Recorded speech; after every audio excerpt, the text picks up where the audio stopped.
Hello and welcome back to another episode of Book Thoughts, your favorite podcast. We got a lot of requests to do a deep dive into Ikigai, the Japanese secret to a long and happy life. Yeah. And so that's what we're going to be doing today, A lot of interest in this one. Yeah.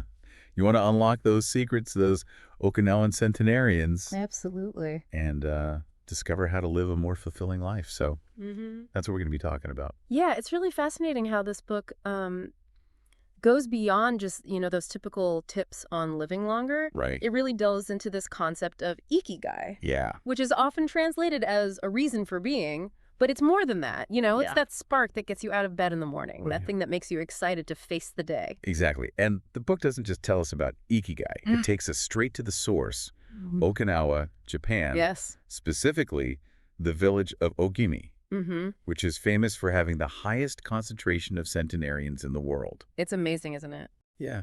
It's like they've cracked the code to longevity. It really is. And what I found really interesting is that the authors, they didn't just look at, the obvious factors like diet and exercise. Right. They really dug deeper and explored the cultural and philosophical underpinnings of the Okinawan lifestyle. So it's not just about green tea and yoga. Exactly. There's a deeper level to it. Absolutely. Yeah. When we look at the Japanese characters for Ikigai, we see that it's about more than just a reason to live. Okay. It incorporates this idea of life being worthwhile. There's a sense of purpose, even a hint of leadership and initiative woven into the very concept.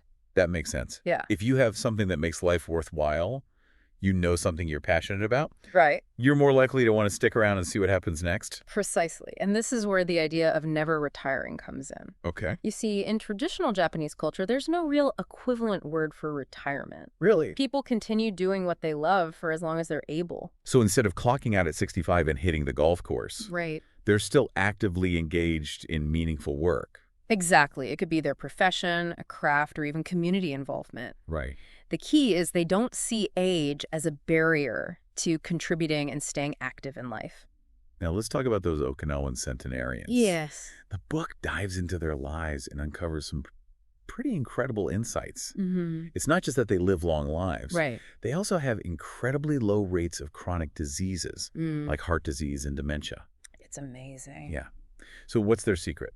Well, the book highlights 4 key pillars that contribute to their remarkable longevity. Okay. Diet, exercise, ikigai, and strong social ties, which they call moai. Moai. Yes. That sounds intriguing. What's that all about? Imagine having a close-knit group of friends, like a lifelong support system. Okay. That's essentially what a moai is. Okay. These groups share common interests. They support each other emotionally and sometimes even financially. It's like a built-in buffer against stress and isolation. Right. 2 factors we know that can negatively impact health and lifespan. So it's like having a chosen family. That's always there for you. It makes sense that having that kind of social support would contribute to a longer and happier life. Absolutely. But what about their diet? Is it all sushi and seaweed? Well, the Ikigai diet is definitely more nuanced than that. Okay. The book highlights the importance of fresh local ingredients, a variety of foods, and mindful eating. Okay. They practice something called harahachibu, Okay. which means eating until you're 80% full. That's interesting. Yeah. It seems like a very intuitive way to eat. Right. Paying attention to your body's cues rather than just mindlessly finishing everything on your plate. And there's a potential scientific basis for it, too. Oh, really? The book explains that this practice might be linked to calorie restriction and its impact on something called IGF-1, a growth hormone that's been implicated in the aging process. So by eating less, they may be slowing down the aging process at a cellular level. That's the theory. Wow. Now, I know what you're thinking. This sounds pretty restrictive. Yeah. But the book emphasizes balance. Okay. The Okinawans don't deprive themselves. Okay. They even enjoy moderate alcohol consumption, Oh. particularly their local awamori spirit. That's good to know. Yeah, So it's about finding a healthy balance, exactly. not just strict rules and deprivation. Right. The book portrays a lifestyle where you savor your food, you enjoy the company of friends, and you appreciate those simple, everyday pleasures. I like that. Yeah. And that brings us to another fascinating aspect of the Okinawan lifestyle. Yes. Their focus on the mind-body connection.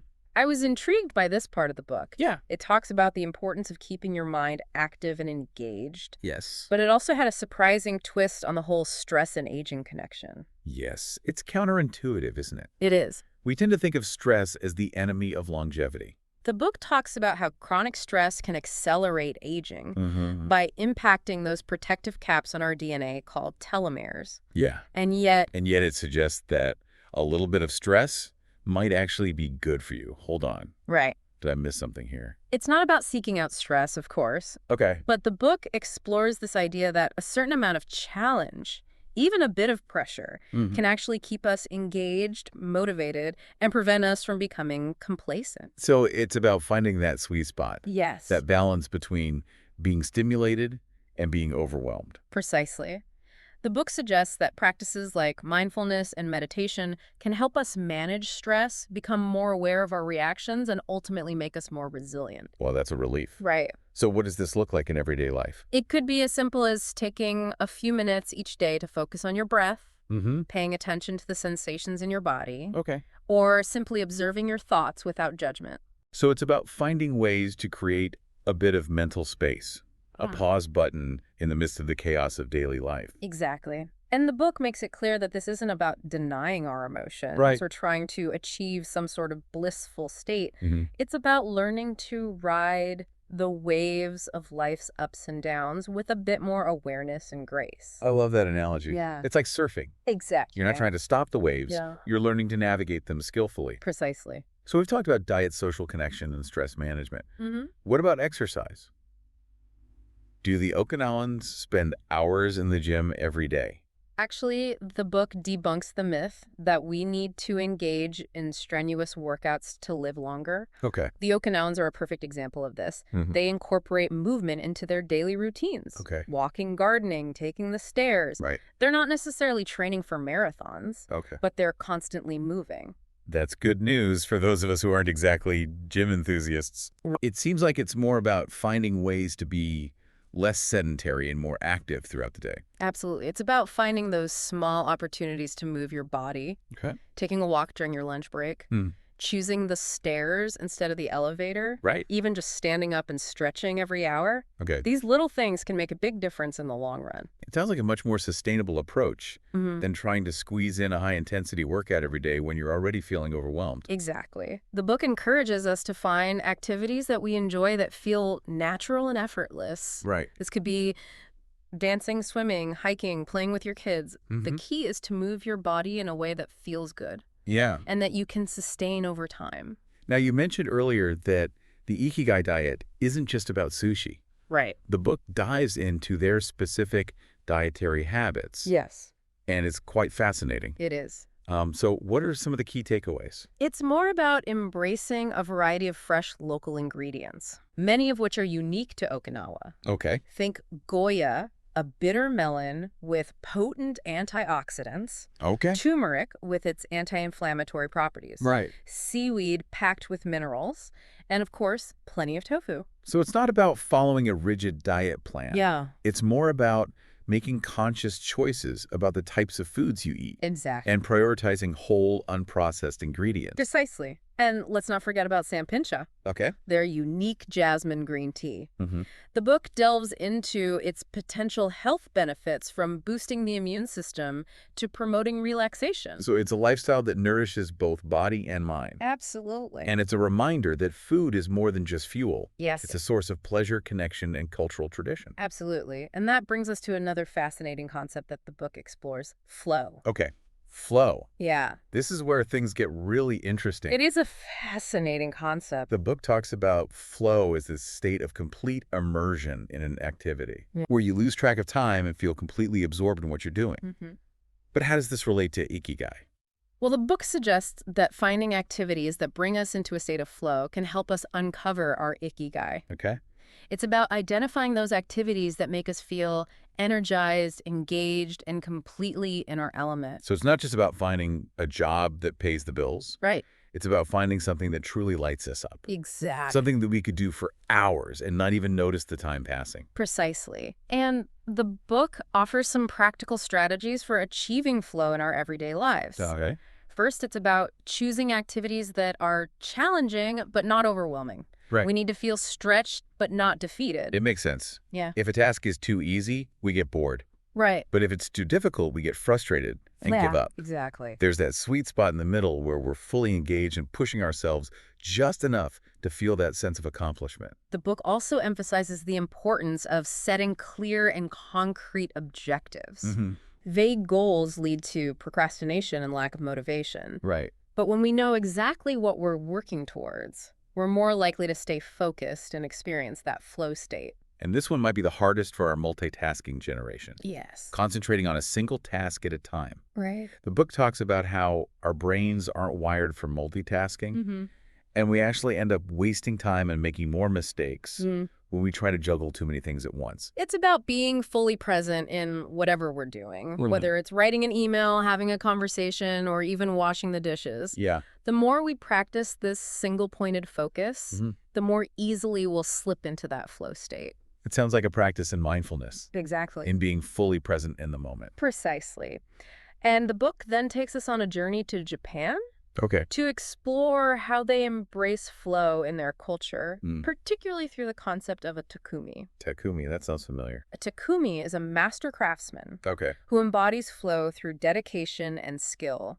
Okay. They're the ultimate examples of finding joy and purpose in their work. Right. Often spending years, even decades, honing their craft. The book shares some captivating examples. Yeah. It's like the takumi who makes a specific type of screw by hand for Toyota, Right. or the takumi who meticulously handcrafts makeup brushes. And of course, there's Jiro Ono, the legendary sushi master from the documentary Jiro Dreams of Sushi, Of course. who has dedicated his life to the pursuit of perfect sushi. An incredible example. Yeah. So what's the takeaway from all of these examples? What's inspiring about these examples is that they demonstrate how flow isn't limited to grand artistic pursuits. It can be found in any activity, Okay. even something as seemingly mundane as making screws or washing dishes. Right.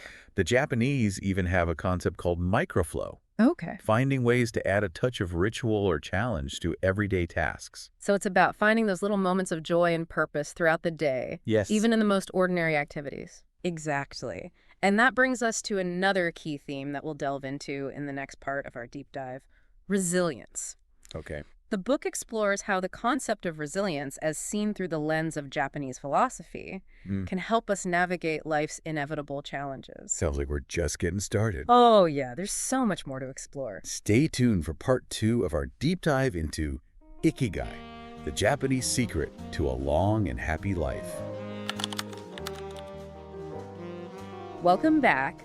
As we delve deeper into this world of Ikigai, I think it's important to explore how the Japanese approach resilience, Yeah. especially in the face of life's inevitable challenges, Yeah, that's something I've been thinking about a lot lately. Like, how do we bounce back from those setbacks, Right. disappointments, or even just the everyday stresses of life? Well, the book draws some fascinating parallels Okay. between Stoicism, Buddhism, and the Japanese concept of wabi-sabi. Okay. It suggests that these philosophies can offer a unique perspective on building resilience. I'm familiar with Stoicism and Buddhism to some extent, but wabi-sabi is a new concept for me. Okay, yeah. Could you elaborate on that a bit? Sure.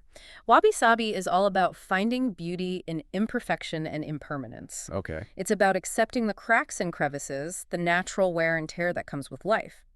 Instead of striving for unattainable perfection, it encourages us to appreciate the beauty in those imperfections. That's a refreshing perspective. Yeah. We're so bombarded with images of airbrushed perfection these days Right. that it's easy to forget that true beauty often lies in those little imperfections that make us unique. Exactly. And this ties in beautifully with the Okinawan philosophy we've been discussing. Right. They embrace the natural cycle of life and death, acknowledging the transient nature of all things. Yeah. They even have a term for it, Ichigo Ichi, which means this moment exists only now and won't come again. That's a beautiful concept, It is. although a bit bittersweet as well. Yeah. It encourages us to cherish each experience knowing that it's fleeting and won't last forever. And it also reminds us to let go Right. of regrets about the past and anxieties about the future. Yeah. It's about being fully present in the now. So how does wabi-sabi relate to resilience? Well, when we embrace the idea that imperfection is natural, even beautiful, we're less likely to be thrown off balance by setbacks or challenges. Okay. We're more accepting of the ups and downs of life, recognizing that they're an inherent part of the journey. It's like that Japanese art of kintsugi, Yes. where they repair broken pottery with gold, Right. highlighting the cracks instead of trying to hide them. That's a perfect analogy. Yeah. Kintsugi is a beautiful expression of wabi-sabi. Yeah. It's a reminder that our scars, our flaws, even our failures can become part of our story, adding depth and character to who we are. I like that. Yeah. And speaking of resilience, the book also delves into the Stoic practice of negative visualization. Negative visualizations. Yes. That sounds a bit counterintuitive. It does, doesn't it? Isn't that like focusing on the worst case scenario? Yeah. Doesn't that create more anxiety? The idea behind negative visualization isn't about dwelling on negative thoughts or Right. letting fear take over. It's about mentally preparing ourselves for the possibility of difficult events. Okay. So we're not completely blindsided if they actually happen. So it's like a mental fire drill. We Exactly. rehearse those what-if scenarios. Right. So we're more equipped to handle them if they actually occur. The book tells a story about Seneca, the Roman Stoic philosopher, Mm-hmm. who would intentionally put himself in uncomfortable situations. Wow. He would live without his servants for a week, give up his luxurious meals, even sleep on the floor.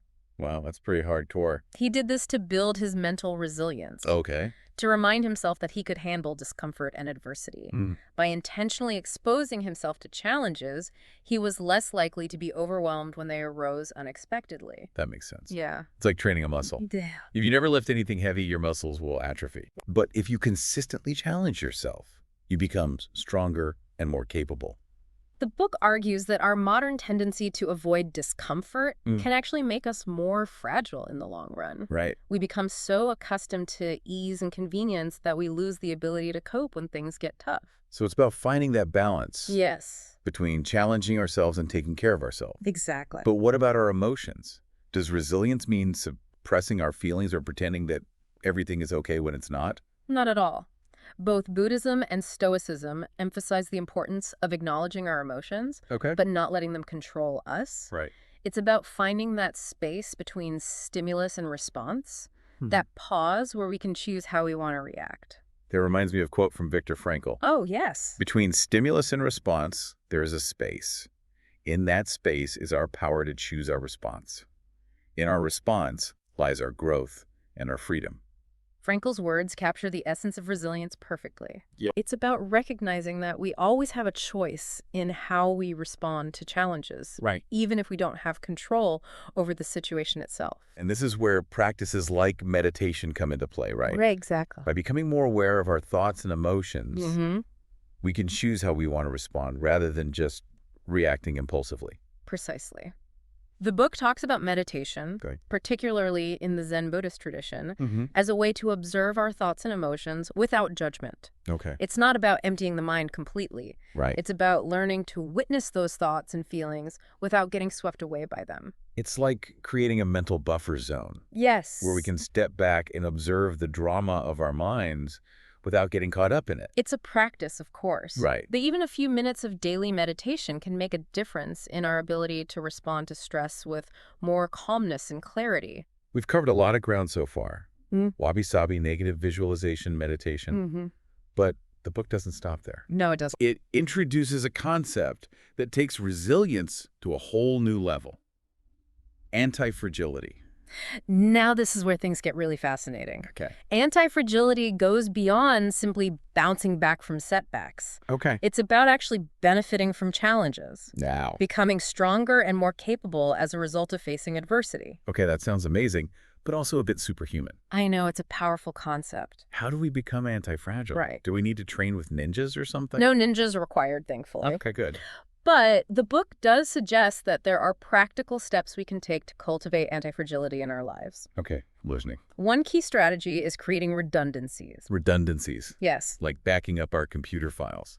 it's a similar concept, Okay. but applied to different areas of our lives. Okay. Instead of relying on a single source of income, we can explore multiple streams. Okay. This could involve developing a side hustle, investing wisely, or even acquiring skills that could lead to different career paths. So it's like diversifying our portfolio, Exact. but for our life in general. Precisely. The idea is to create a safety net.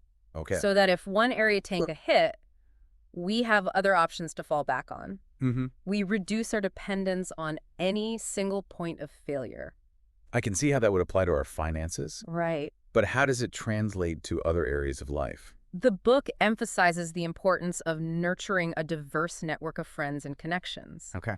It's not just about having a lot of friends, Right. but about having friends from different backgrounds with different interests and perspectives. So instead of just surrounding ourselves with people who are just like us, Right. we should actively seek out connections with people who challenge our thinking and broaden our horizons. Exactly. This not only expands our support system, Hmm. but it also exposes us to new ideas and opportunities. It's like that old adage, don't put all your eggs in one basket. Exactly. The more baskets we have, the less likely we are to lose everything if one of them topples over. And this principle applies to our personal interests as well. Okay. If we invest all our time and energy in a single hobby or passion, Hmm. we become incredibly vulnerable if that avenue closes off for some reason. It's like putting all your emotional eggs in one basket. Yes. If that basket breaks, you're left feeling lost and directionless. The Okinawan centenarians are a great example of this. Okay. They often have multiple occupations, even in their later years. Mm. They might tend their gardens, participate in community activities, and even pursue creative hobbies. Right. They don't define themselves by a single role or occupation. That's a great point. Yeah. They're not putting all their sense of purpose and identity into one area. Exactly. And this multifaceted approach to life makes them more adaptable and resilient in the face of change. This whole concept of anti-fragility is fascinating. It is, isn't it? It's like turning those what-if scenarios into opportunities for growth rather than threats to our well-being. Precisely.